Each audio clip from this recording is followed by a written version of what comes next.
All right. Well, welcome to another expert interview. As always, let's just jump straight in. Today's guest, I know we're going to have a good conversation because we already had a good conversation on his podcast. So check that out when you get a chance. Let's jump straight in. Brandon, tell us who you are and what you do, man.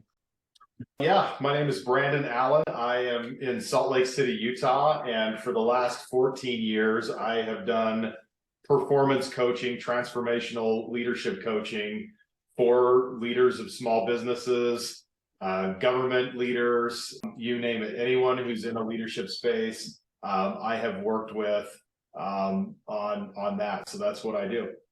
Love it, man.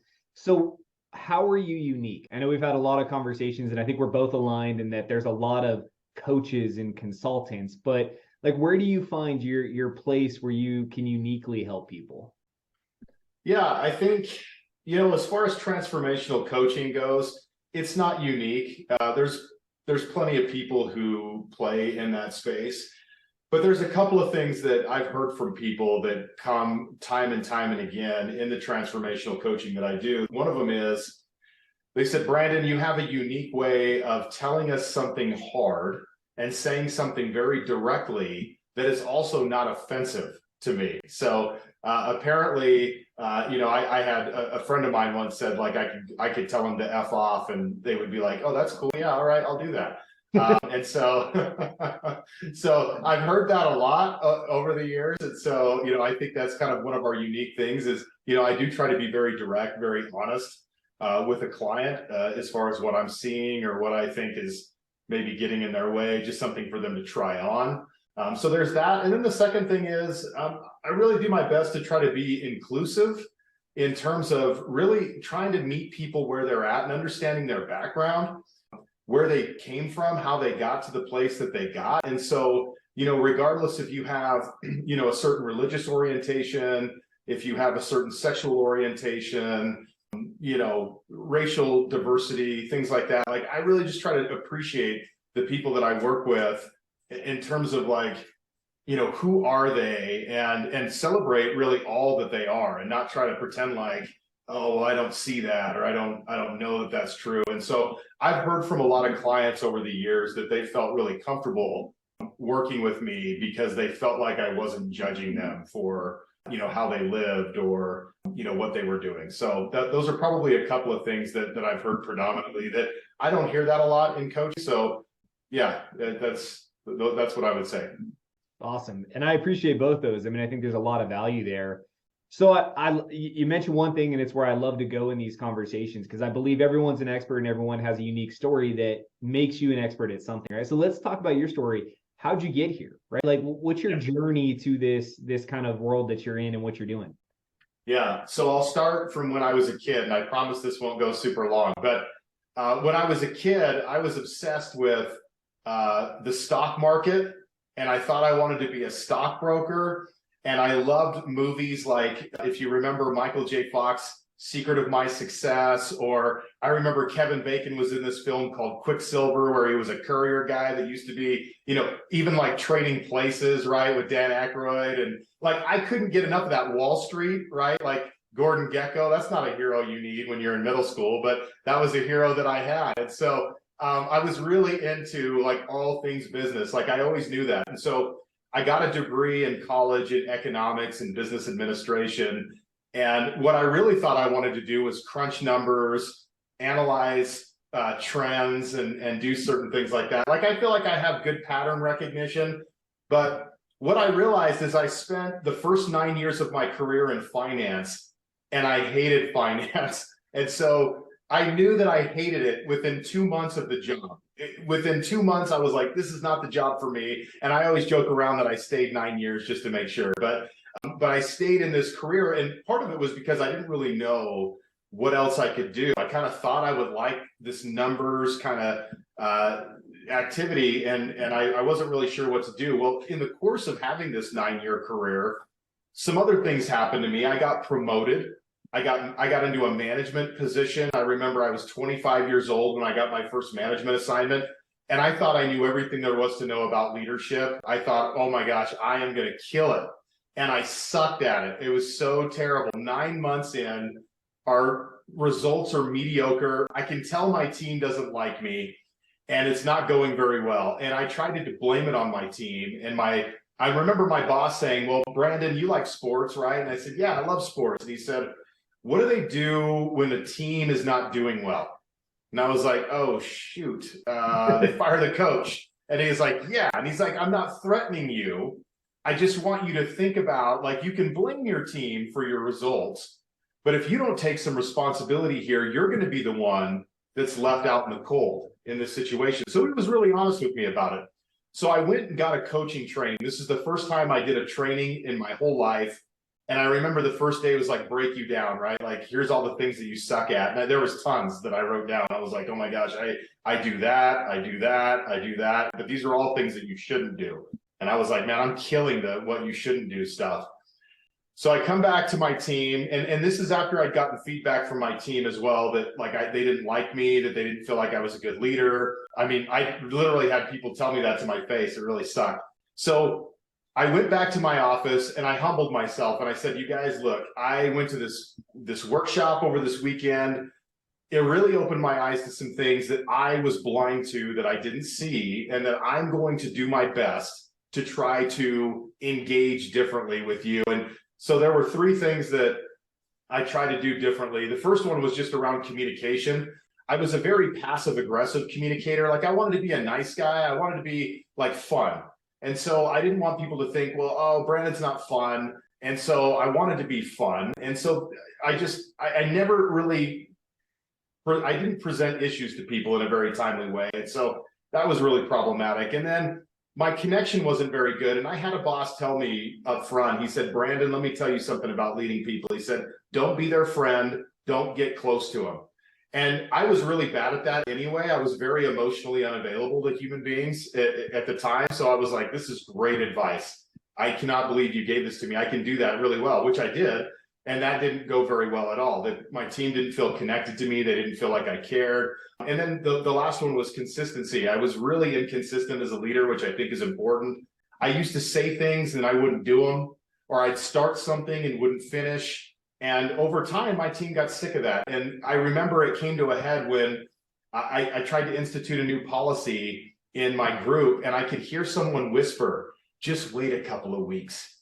Don't do anything with that. It was a newer employee, and someone was telling him, just wait a couple of weeks, he won't do it. So I changed my behavior, and lo and behold, my team didn't suck as bad as I thought they did. And we ended up being, in 2 years, a top-rated office. I ended up getting promoted, and then I promoted someone in my office to leadership. So that was the start of me really seeing what's possible when you make leaders cause of the matter, when you put them in a space to be an owner of their environment and their situation and their results. And when I started taking true ownership, a lot of change happened for the positive that I brought into my career moving forward. And then fast forward, I was a COO of an Inc. 500 company in 2007 and 2008. Well, we all know what happened in 2007 and 2008, and literally everyone around me crumbled to the ground and lost everything during this time, including the CEO of the company that I worked for, which meant that our company all of a sudden was no longer. And so right before the holidays in 2008, I was informed that our company was no longer a thing. And so I had to go home and tell my wife, hey, lost my job today, and I don't know what we're going to do. And so I talked with my wife about it, and I said, hey, I think with the connections that I've built in this work that I've been doing, that I could do, I've really wanted to support leaders and really get into leadership training. I think I could do that. And so I just asked her if she wanted to be poor for a few years, and she agreed to do that. That's a good woman, right? That will agree to be poor for a few years. And so we gave it a run. And so we've been doing this now for 14, 15 years. Man, I love your story. I loved it the first time we met and I heard it, because I love that piece. Like, I love that moment where you're kind of going down a path and you're kind of forced to have the aha moment. And then in there, you discover your passion. And I think that's awesome that you were aware, because often people aren't, right? They might just get hit by the bus and then just keep going. And I love that you took time to communicate with your other half and have that conversation of like, hey, this is where I feel my passion is and where I want to go, but we have to go there together because it is going to be rough, right? Anytime you jump off the cliff into entrepreneurship or business ownership, like it's not just roses. And so I love those like highlights and takeaways from your story. And it sounds like, I mean, obviously you're still doing it and you love what you're doing and you're in a happy place, you're successful and you're impacting others. So love that story, man. Thanks for being open on that. Talk to me about the importance of your spouse being involved in the business, or at least that combined communication. I think this is something that leaders probably all struggle with and need to be, probably there's room for improvement. Yeah, I mean, this is like an ongoing work in this regard. I've learned over the years that I can't make assumptions. So if I feel like my wife is not interested in what I'm doing, that's not necessarily true. And so there's been times where I've needed to be more communicative and involve her more where I haven't. And so that's something for me that I really work on. And I think it's really a dynamic that, I've got to continually ask, like, what do you want to know? What are you, what kind of involvement do you want to have here? What do you want to know about this? Because sometimes like I'll tell her something about something that I'm working on and I'll see her eyes glaze over and I'm like, oh, like you really don't want to hear about this. But there's other things that she absolutely does. So I think it's really a dance of kind of figuring out like where is that line? How much information does she want? How involved does she want to be? She's got other things that she's doing and has going on. So she doesn't want to be super involved in that. And if you're married and you own a business together, which I've worked with a lot of couples over the years, be very clear about your roles at home, roles at work, and just make sure that people know like what to expect of you and what your boundaries are and when enough is enough. Because I've had situations where I remember I had this 8-day stretch and it was almost the undoing of my relationship, I think, when I did this. Our kids were still pretty young when I had done this, but I booked a speaking engagement in San Diego. Then I flew home and I did a 2-day workshop in Salt Lake. Then I flew to New Jersey and did a training for a team out in New Jersey after that. And then I had this great idea. I said, honey, we're going to Phoenix to visit your brother for the holiday. Why don't you guys drive down there? That's a 10-hour drive. And I'll just meet you there because I have to work with a client on the Monday and Tuesday before Thanksgiving. And they happen to live in Gilbert where your brother lives. So isn't that a great idea? So my wife agrees to it because I really didn't present it as like an optional thing. I was like, this is what I'm doing type of thing. And I remember my wife was so pissed at me when I saw her in Phoenix. Like the minute I looked at her, sometimes you look at your spouse and you're like, they're so pissed right now. Like, okay, so here it comes. And she really lit into me about just travel and if I could get an engagement, I never would ask about it. I'd be like, yeah, I'll do that. And then I would leave my wife to kind of figure out like what to do with 4 kids and all this other stuff behind me. And it didn't work super well. So I've really had to work on my communication and making sure that I'm upfront with that. So now if I do an engagement, right, like you never want to like have your suitcase in your hand and your wife's like, where are you going? And you're like, oh, did I not tell you I'm going to Seattle? So that's a true story also. So you have to be careful with that kind of stuff. And so I've had to learn over the years, like a client asked me, hey, can you go do this? I'm like, hey, I need to talk to my wife about it, make sure that I know kind of what our schedule is and everything else. I'll get back to you on that. And I've also limited the amount of time that I travel, while our kids are younger, which they're not super young now, but just to really do that. So it's a process to get that right. Some people are better at certain things than others, but I think it's just a matter of having regular rhythms and rituals where you communicate and talk so you guys are on the same page. That's so critical and something that I continue to work on to this day. Man, I love that. And I love the check-ins. I think that's a big takeaway for anyone listening to this, right? Check in with your partner, right? Whether it's the business partner or your home partner, right? Check in. and just be open to the feedback, because as they evolve and you evolve, that check-in might change, right? The response might sound and be different based on where you're at and they're at. And I love your examples of like, let me just check, right? Let me make sure that we're balanced. And then the other thing you mentioned that I think is critical, and we probably should spend a second talking about it, is defined roles and partnerships. So if we're talking about, let's use a very clear business example, right? We're talking about, two business owners in a partnership running an entity. There can be a lot of tension there. And I found the same thing you found.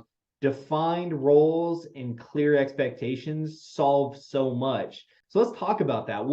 What's your advice to partners that might be sitting there and just feeling like, man, I'm not sure this is a fit, or we're butting heads, or it's just not working? Like what other advice do you have for those partners running a business? Yeah, it's interesting because I remember this client that I worked with in Illinois, and our very first call, he said, Brandon, I hate my team. I hate the industry I work in, and I hate my partner. That's how he started the call. And I was like, I don't even know what you want me to do with that. But, I'd been coaching at that time for a few years. And so I said, okay, I know there's more to it than like, I just hate these things. Cause I'm like, easy enough. I could just say, sell your business, get rid of it, and go do something else and be done with it. But I knew that wasn't really the issue. So when it came to the partner, I just asked him, I said, hey, listen, like when you talk to your partner about these issues, what does he say? He got really quiet and he said, well, I don't know that I've ever talked to him about it. And so I was like, oh, okay. So I'm like, did you just think he was going to magically like know what was in your head and then change his behavior accordingly? And he's like, he kind of laughed about it. He was like, well, I don't know, not really. And I said, okay. I said, well, why don't we start there? Like, let's just we'll make this a really quick call. Why don't you talk to your partner, see what he has to say? He talks to the partner, and the partner said, you know what? I never knew you felt that way. In fact, I'm happy to do more, but I just felt like you were doing all the things that you were doing because you wanted to do them. And I was like, that's cool. You can do them. And so, we see this in life a lot where people are martyrs because of their activity. And it's really because they just don't really ever involve or enroll other people in that process. So if you're in a partnership, this is what I say. A partnership is worthless if there's not division of labor within the partnership. There needs to be I want to have a partner that's complementary of my skills. I don't want an overlapping partner where we're both really good at one thing and we suck at this other thing over here. Like that is not a good partnership. So I want to have a partnership where division of labor can be strong so that we can maximize that leverage in the partnership. And that is, I don't care if you're married or not married or however that partnership is set up. I think that's super critical, and everyone has a role and a clearly defined role. And when we do that, it helps people not to feel taken advantage of, to not be upset, because we've sat down and we've done this exercise. And look, even if you don't have a partnership, if you're a CEO of a company and you do not have your role written down on paper, you should, because it's likely that you're doing things right now that you probably shouldn't be doing, that should be someone else's responsibility, or that you probably shouldn't do altogether. And every once in a while, I'll audit my activity and I'll be like, why do I even do this? Oh, because I've always done it. Well, why the hell do I still do it? And I realize like that's something I just need to get rid of. And so I think that's really important to just be clearly defined in those roles and communicate, and don't expect your partner to read your mind or to know like that you want something when you don't ask for it.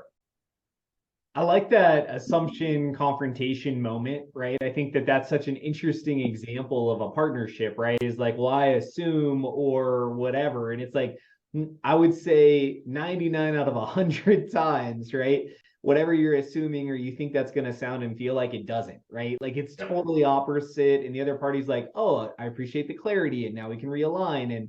But obviously, if you don't like confrontation, it's hard to have that conversation. So, I guess we give you permission to go have that conversation in a loving, caring way and say, hey, here's where I'm at, and be okay with the feedback.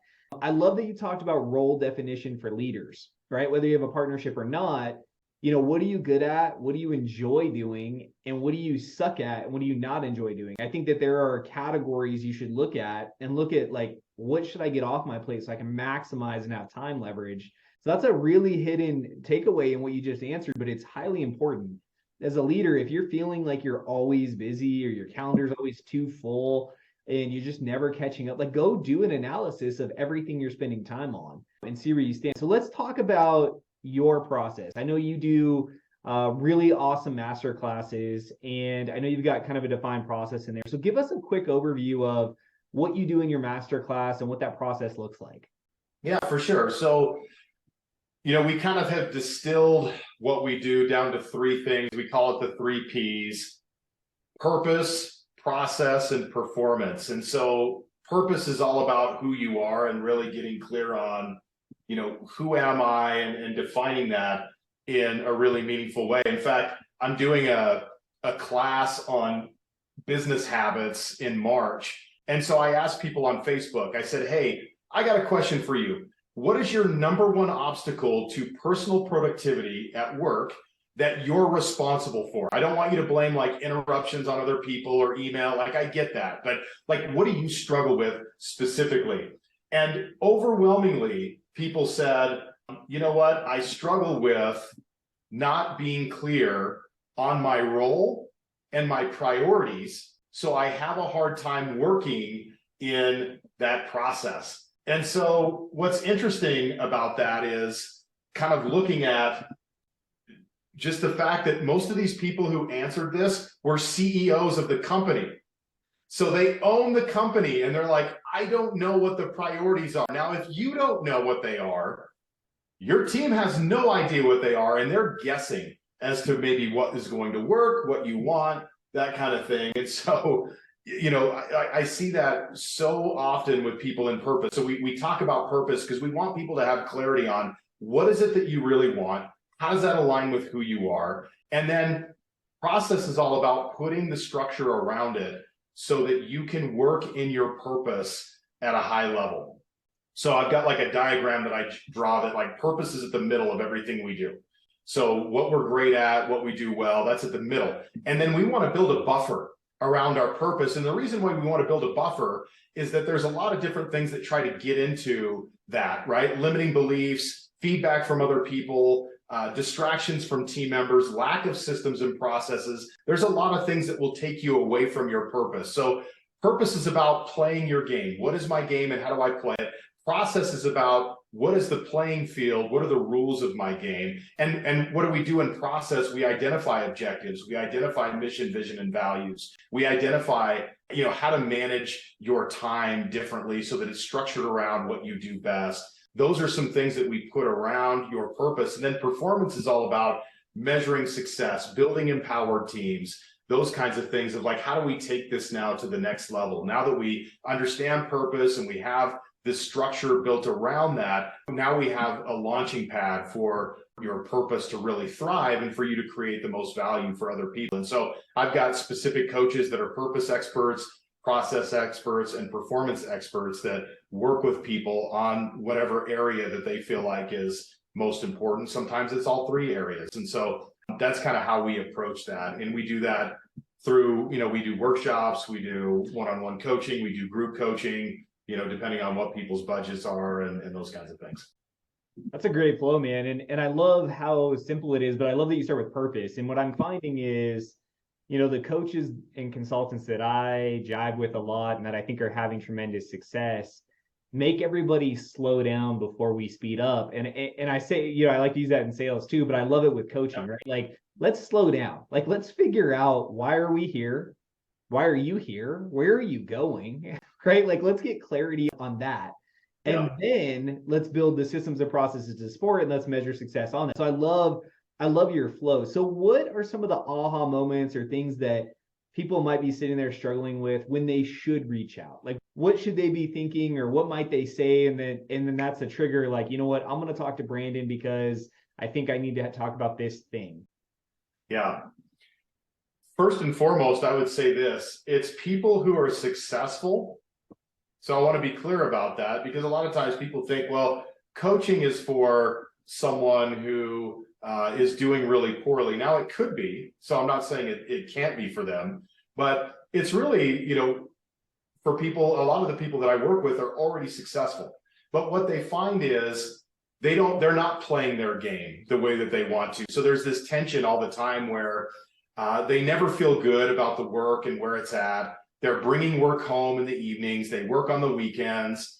They're really overdoing what they're doing. And they're in a place of scarcity because they feel like they've just got to keep working as hard as they possibly can, instead of really addressing like, well, what's the real issue that's underlying in this situation that's really holding you back? So I think it's anyone who's run into some interference, whether that be how they manage their time, their relationship with their family, their ability to get organized and stay organized, their ability to feel good about the work that they do. So, I work with a lot of people who are successful, but are just unhappy. They're not happy about where they're at and the level of success that they're having. And so if you get into that space, what I want to tell you is, number one, you're not alone, that there's a lot of leaders who feel this way, including myself at times. And it's important to get support. This is why I get support from other people. And this is why I offer support to other people. So if you feel like you're in that place, like that's the time to reach out to someone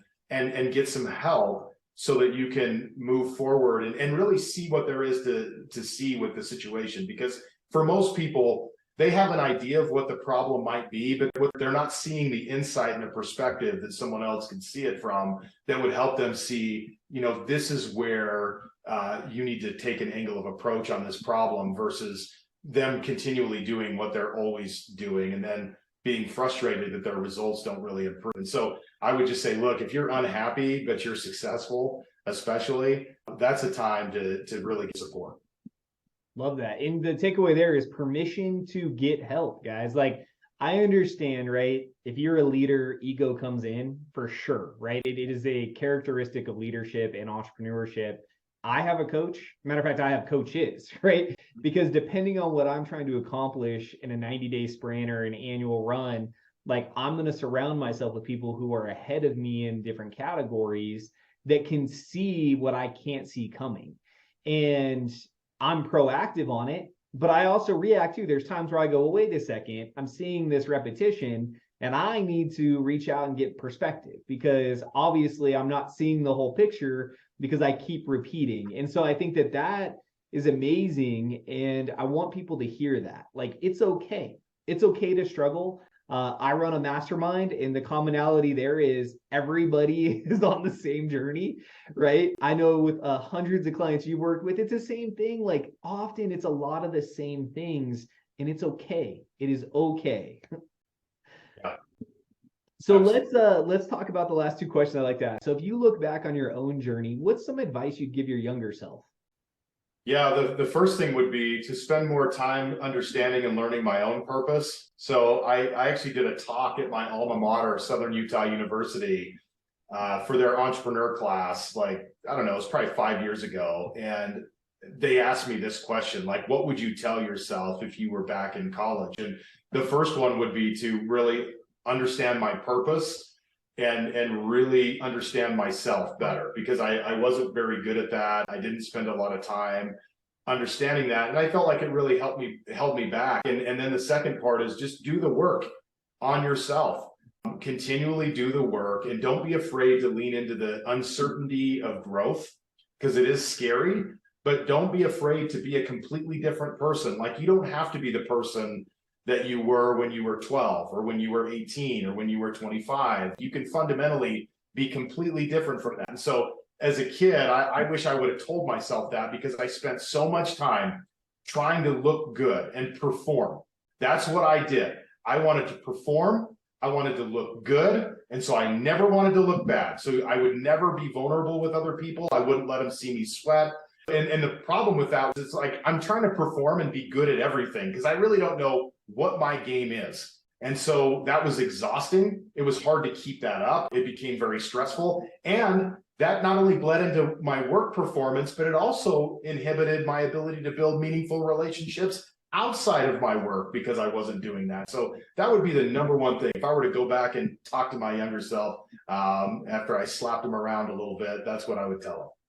There's always a moment where I tell people, go back and listen. That's the segment right there. You guys need to go listen to what Brandon just said. There's so much truth in that answer. And I love that self-discovery moment where you can look back and go, yeah, like I get the game I was playing then and I get how I play it different. So Appreciate that, man. Hey, I always like to ask recommended reading. I know you've got the bookshelf behind you, and give us a book. What's something people should be reading?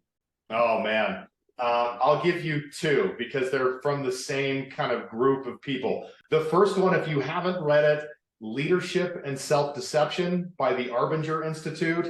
I would highly recommend that. It's very allegorical, very short, and you'll get a ton out of it.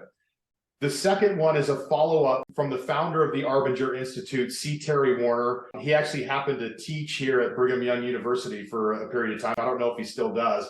He wrote a book called The Bonds That Make Us Free, and it's about being a victim. And I'll tell you what, it'll be the book that you love and hate at the same time. It's one of those books where I remember I read it on a trip with my family, and my wife's like, "Are you okay?" And I was like, "I'm not sure." That was kind of the book that you know, when I read that, I was like, it really was a punch to the stomach. Like, oh, okay. Like it gets us out of being a victim, and it shows us all the subtle ways that we let victimhood creep into that. And it doesn't mean that you've never been legitimately victimized. People are legitimately victimized every day. So I'm not taking away from that like, hey, you know, get over it, you know, if some bad thing happened to you. But we get to respond to how we are treated by other people, to the experiences that we have. And sometimes we give away our power in that. And the Bonds That Make Us Free really dive into that in a heavy way that is really impactful and inspiring. But I'm just going to warn you now so you don't send like hateful emails later. It is a tough read, not because it's hard to comprehend, but because it starts to expose where your own victimhood shows up in your life on a consistent basis. Appreciate that. Great recommendations. If people want to connect with you and follow up, what's the best way for them to connect with you? You know what? I would probably just go to newworkrevolution.com. We've got all the stuff that we do there. You can catch me on social media too, LinkedIn, Facebook, Instagram. I'm on all of those platforms. So I have high school kids. So like I'm on Snapchat too and all those other things. So, you know, you can catch me at any of those places. Love it. What haven't we talked about, or some takeaway that you feel like we should have covered? Anything that's left on the table that you want to address before we hop off? One quick thing that I want to come back to when it comes to talking to partners about issues. You mentioned it, Devin, and I wanted to kind of put a period on this, and that, look, you know, Devin said, hey, go back and confront a partner in a loving way. And I couldn't agree with that more.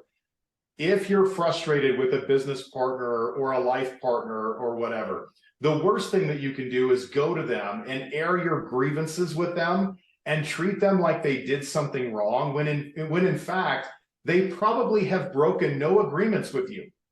These are expectations that you've had inside of your head that you never created an agreement with. And so now you're unfairly telling them how they've wronged you without ever really expressing an opportunity for them to create an agreement in that space. So remember that whatever issues you have in your partnership, you are part of that problem. It's not unique to your partner. And you've got to look at, how am I showing up in this? What am I contributing to this? Not that I'm completely at fault, but where do I contribute to that? And come to that meeting humbled in that space of love and accountability of where you've contributed, so that the conversation is productive. Because what I tell people about confrontation is, we don't want to destroy relationships. This is about restoring a relationship back to a place of integrity, not ruining someone's life forever or ruining a relationship forever and burning a bridge.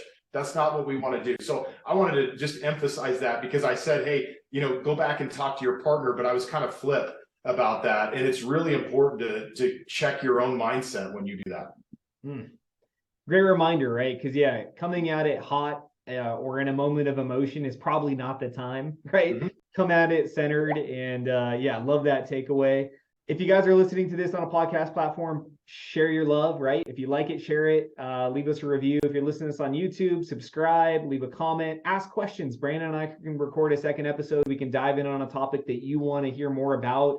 There's a lot of places to go when it comes to running a business, leadership, partnerships, entrepreneurship, that we could record hours of content. So if you have questions, ask, and we'll just schedule another time and we'll hop on. Brandon, I appreciate you making time. I know you're hustling and grinding and getting your year planned out, and I look forward to doing more of these. Yeah, awesome, man. I appreciate you having me. It was fun.